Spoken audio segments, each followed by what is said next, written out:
Hello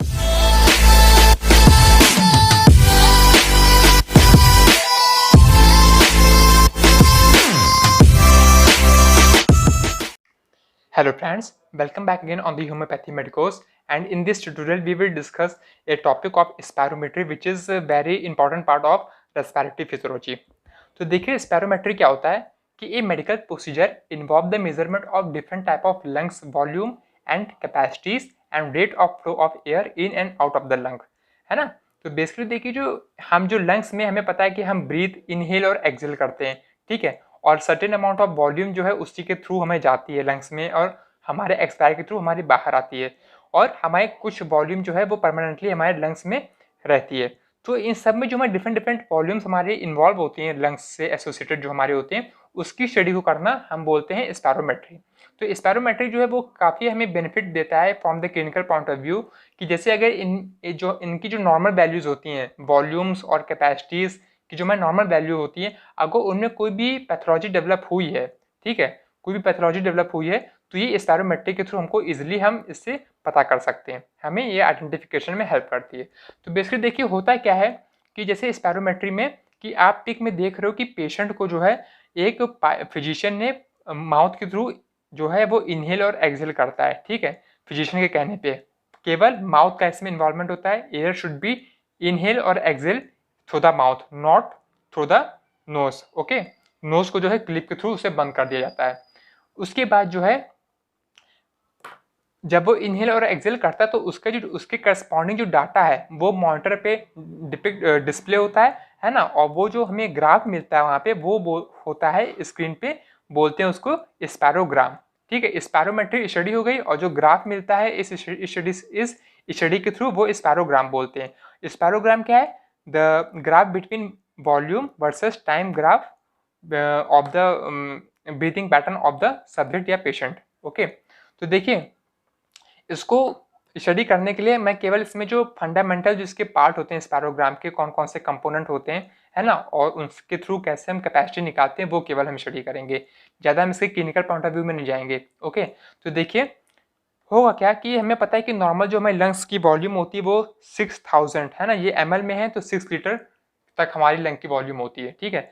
तो होगा क्या कि जब भी जो पेशेंट जो है स्पैरोमेट्री के थ्रू हमें, देखिए सबसे पहले बता दूं कि जो रेस्पायरेशन जो है, जो ब्रीदिंग पैटर्न है, वो दो तरीके से हो सकता है। एक हमारा रेस्टिंग कंडीशन में, है ना, और दूसरा हमारा जो है फोर्सफुल कंडीशन में या फिर वॉलंटरी कंडीशन में। जो रेस्टिंग कंडीशन पे जो हमारी ब्रीथिंग होती है वो हमारी ऑलमोस्ट इनवॉलंटरी होती है ना, हम उस पर ध्यान नहीं देते हैं, वो चलती रहती है ब्रीथिंग। जैसे आप इस वक्त जो ब्रीथिंग कर रहे हो, है ना, इस वीडियो को देखते समय, वो है रेस्टिंग कंडीशन की ब्रीथिंग, रेस्टिंग क्वाइट ब्रीथिंग बोलते हैं उसको, क्योंकि आपका ध्यान इस वक्त वीडियो वॉच करने में, ब्रीथिंग को इनहेल और एक्सहेल करने में नहीं, वो तो अपने आप हो रहा है, ऑटोमेटिसिटी है उसमें, ठीक है। तो एक हमारी हो गई इनवॉलंटरी ब्रीथिंग, और दूसरी जो अगर मैं आपको कमांड दूं कि आप खूब कस के सांस लो छोड़ो, ब्रीथिंग आप इनहेल एक्सहेल करो, तो वो उस कैटेगरी की ब्रीथिंग हमारी कहलाएगी वॉलंटरी ब्रीथिंग, है ना। ये आपको क्लियर हो गया।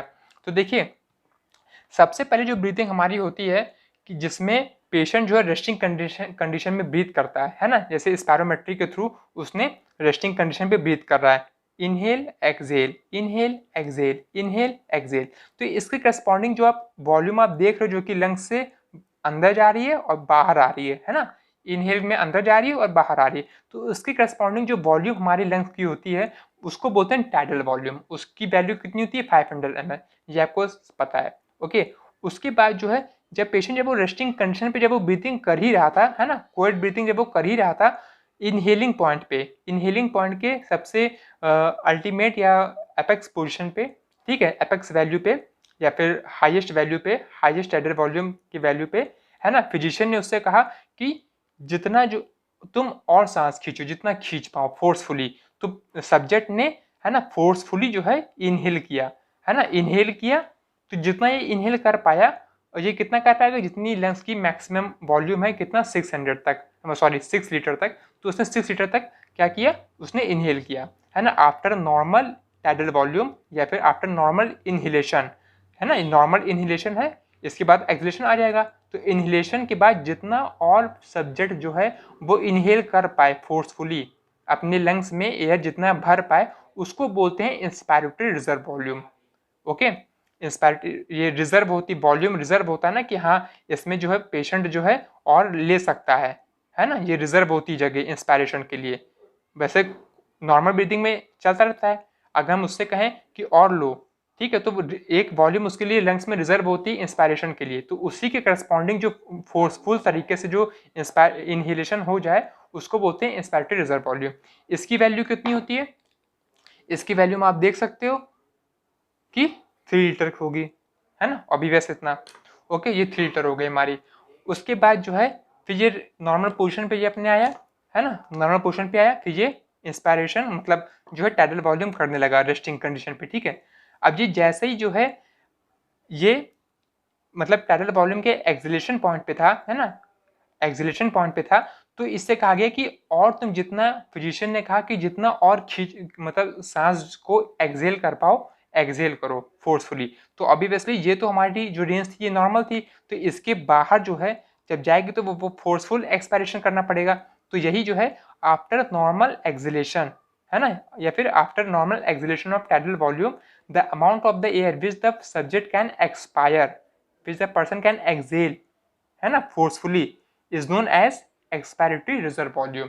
ओके, इसकी वैल्यू हमारी कितनी होती है, इसकी वैल्यू हमारी होती है लगभग 1100 ml, है ना, 1100 ml के आसपास होती है। तो ये हमारी क्या हो गई, यहाँ से लेके यहाँ तक हमारी एक्सपायरेटरी रिजर्व वॉल्यूम। मैं अगेन रिपीट कर रहा हूँ, आफ्टर नॉर्मल एक्सिलेशन, है ना, ये नॉर्मल इनहेलेशन, ये नॉर्मल एक्सिलेशन, इस नॉर्मल एक्सिलेशन के बाद और पेशेंट कितना एक्सपायर कर सकता है उसको बोलते हैं जो है एक्सपायरेटरी रिजर्व वॉल्यूम, ठीक है। उसके बाद क्या हुआ, ये हो गया, है ना। उसके बाद अगेन हमारे अगेन ये रेस्टिंग कंडीशन पे अपनी ब्रीथिंग करने लगा, रेस्टिंग रेंज में जो है ब्रीथिंग करने लगा। अब जो है अगेन इससे कहा गया कि जितना तुम फोर्सफुल है मतलब इंस्पायरेटरी रिजर्व वॉल्यूम लो, उसने किया। अब यहाँ पे देखिए ये काफी इंपॉर्टेंट है, यहाँ से लेके यहाँ तक का पॉइंट, है ना। देखिए अब जैसे इसने इंस्पायर मैक्सिमम इंस्पायरेशन कर लिया इसने, तो फिजिशियन ने इससे कहा कि जितना तुम अब मैक्सिमली एयर को एक्सेल कर सकते हो, जितना तुम मैक्सिमली एक्सेल कर सकते हो उतना करो।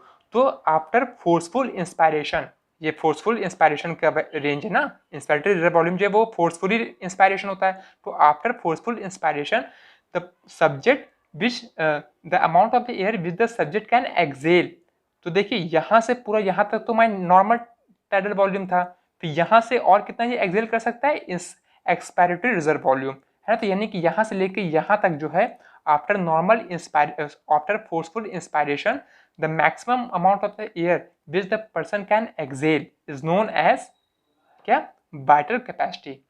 ओके, या फिर हम इसको अगेन उल्टा बोल सकते हैं कि amount of the air which the person can inhale after forceful expiration. चाहे आप यहाँ से स्टार्ट करो चाहे यहाँ से स्टार्ट करो, यहाँ से स्टार्ट करोगे तो आपको क्या बोलना पड़ेगा, आफ्टर फोर्सफुल एक्सपायरेशन कितना वो इंस्पायर कर सकता है।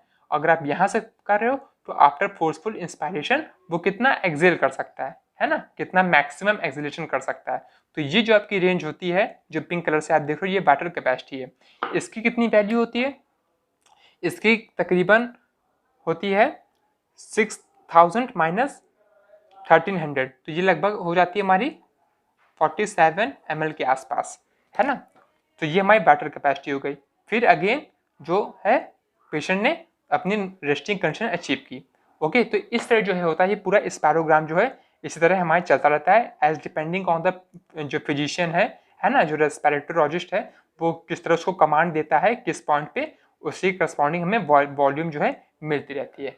ठीक है, तो ये सब हमारी नॉर्मल वैल्यू है, ये मतलब ऑलमोस्ट है, कोई एग्जैक्ट नहीं है, है ना, नियरली इक्वल है क्योंकि रेंज होती है थोड़ी बहुत।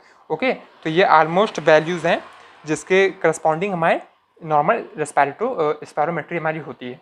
ओके, हाँ तो फ्रेंड्स अब देखिए मैं आपको उसको प्रैक्टिकल थोड़ा डिमॉन्स्ट्रेशन में आपको करने जा रहा हूँ। इसके लिए मैं आपको रिकमेंड करूँगा कि आप अपने ईयरफोन को जो है यूज़ कीजिए, ठीक है, क्योंकि ये साउंड जो है काफ़ी सेंसिटिव है। आपको इसकी ब्रीदिंग पैटर्न को मैं आपको समझाऊँगा, ठीक है। तो please use the earphone before listening this portion. तो देखिए मैं आपके जो ब्रीदिंग पैटर्न है उस पर आप नोटिस कीजिएगा, ठीक है, ब्रीदिंग पैटर्न पे आप नोटिस कीजिएगा। Norm inhalation exhalation, inhalation exhalation, ठीक है। तो देखिए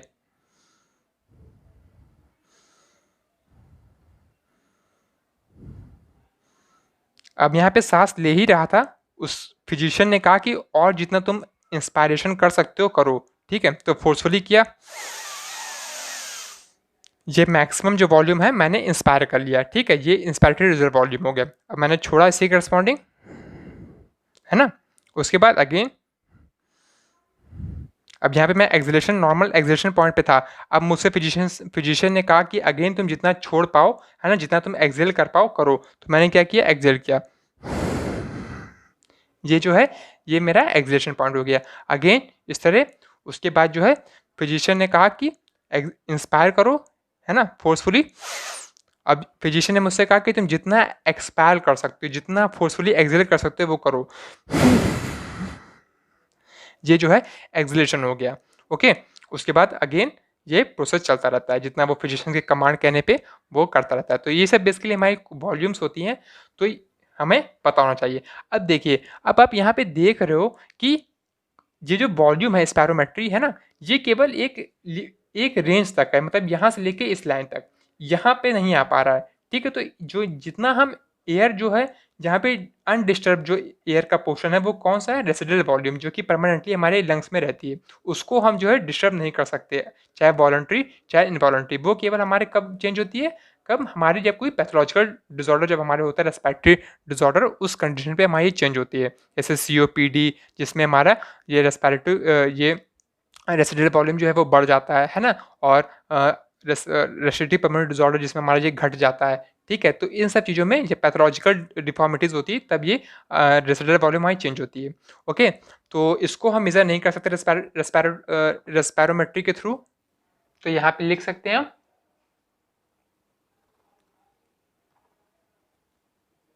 can't measure residual volume and therefore total lung volume also, है ना। कांट मीटर रेसिडुअल वॉल्यूम, और जब रेसिडुअल वॉल्यूम हम नहीं मेजर कर पाएंगे तो टोटल लंग वॉल्यूम कहाँ मेजर कर पाएंगे, स्पैरोमेट्री के थ्रू, ठीक है। क्योंकि हमें स्पैरोमेट्री में ये वाला भी पोर्शन चाहिए, और जब ये वाला पोर्शन हम नहीं मेजर कर पाएंगे तो टोटल लंग वॉल्यूम भी हम रिसीव नहीं कर पाएंगे, ठीक है। इस पर आप ध्यान रखिएगा, ये वाइवा पॉइंट ऑफ व्यू से पूछा जा सकता है। अब आइए, अब हम बात करते हैं अपने पल्मोनरी जो कैपेसिटीज होती है उनके बारे में। हाँ, तो देखिए, जो हमारी जो कैपेसिटीज होती हैं वो बेसिकली हमारे 4 तरह की यूज होती हैं। एक inspiratory capacity, bottle capacity, total lung capacity and functional residual capacity. तो देखिए, जो इंस्पायरेटरी कैपेसिटी है वो कैपेसिटी मतलब देखिए क्या होता है, हालांकि फिजिकली जो कैपेसिटी मतलब हम वॉल्यूम समझते हैं, ठीक है। मगर फिजियोलॉजी में हम यहाँ पे कैपेसिटी को हम क्या करेंगे, कॉम्बिनेशन ऑफ वॉल्यूम मतलब होगा इसका यहाँ पे, ठीक है। Combination of volume is known as capacity in respiratory physiology, okay. तो देखिए, इसमें जो इंस्पायरेटरी कैपेसिटी मतलब वो तमाम वॉल्यूम का समेशन जो कि हमें इंस्पायरेशन से इन्वॉल्व थी। तो इनमें कौन कौन सी आ जाएंगी, एक तो हमारी जो टाइडल वॉल्यूम, ठीक है, इंस्पायरेशन वाली टाइडल वॉल्यूम की इंस्पायरेशन, और इंस्पायरेटरी रिजर्व वॉल्यूम का इंस्पायरेशन, है ना। तो ये कौन सा हो जाएगा हमारा, एक टीवी प्लस हमारा IRV, ये हो गया हमारा इंस्पायरेटरी कैपेसिटी। इसका वॉल्यूम कितना आएगा वो आप मेरे को कमेंट सेक्शन में बताना, ओके। फिर बैटरी कैपेसिटी, बैटरी कैपेसिटी में क्या हो जाएगा, देखिए बैटरी कैपेसिटी में कौन कौन से कंपोनेंट आ रहे हैं। एक तो हमारा कंपोनेंट ये इतना हिस्सा आ रहा है ना, IRV आ रहा है, टाइडल वॉल्यूम आ रहा है, और दूसरा एक्सपेक्टेड रिजर्व वॉल्यूम आ रहा है, ठीक है। तो हम इसको कैसे लिख सकते हैं, इसको हम लिख सकेंगे IRV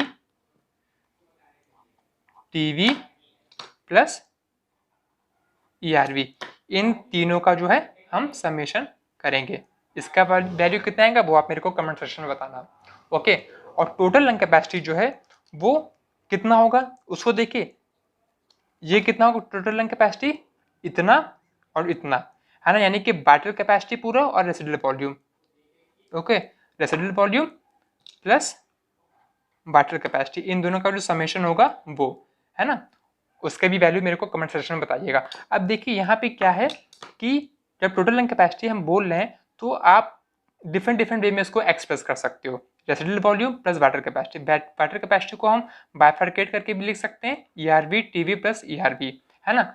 या फिर हम इंस्पायरेटरी कैपेसिटी को भी हम कैसे लिख सकते थे कि बैटरी कैपेसिटी, है ना, बैटरी कैपेसिटी में से ERV घटा दो, है ना।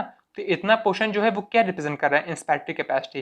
यानी कि बैटरी कैपेसिटी को हम क्या लिख सकते हैं कैसे लिख सकते हैं, इंस्पायरेटरी कैपेसिटी प्लस ईआरवी। तो डिफरेंट डिफरेंट मैथमेटिकल वे में हम इसको एक्सप्रेस कर सकते हैं, है ना। यह बात ध्यान रखिएगा, जरूरी नहीं कि यही एग्जैक्ट फॉर्मूला है, बस आपको सम करना है कि कहाँ से लेके जो रेंज है उस रेंज में कौन कौन से पार्ट आ रहे हैं, उसको आपको ध्यान रखना है, ठीक है।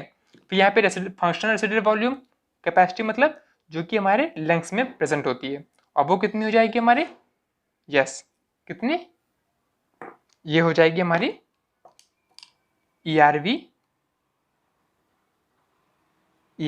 प्लस हमारा आरवी रेसिडुअल वॉल्यूम, ठीक है। इन सब का जो समेशन है वो हमारा कहलाएगा फंक्शनल रेसिडुअल कैपेसिटी। क्योंकि देखिए यहाँ पे हमने ईआरवी इसलिए लिखा है क्योंकि नॉर्मल देखिए हम तो इसी रेंज में ब्रीदिंग करते हैं ना रेस्टिंग कंडीशन में, ओके। इसके बाद वाली जो रेसिडुअल वॉल्यूम जो हमारी रहती है कौन कौन सी रहती है, इतना रहता है उतना रहता है, यानी कि इतना पोल्यूशन जो है, इतना वैल्यू जो है वो नॉर्मली हमारे लंग्स में मौजूद होता है रेस्टिंग कंडीशन में इस वक्त, जैसे कि मैं और आप ले रहे हैं, ठीक है। तो इन सब की वैल्यू कितनी होगी वो आप कमेंट सेक्शन में बताइएगा। Okay friends, so this was all about the spirometry, and if you have any doubt regarding to this, you are freely ask in my comment section. Thank you.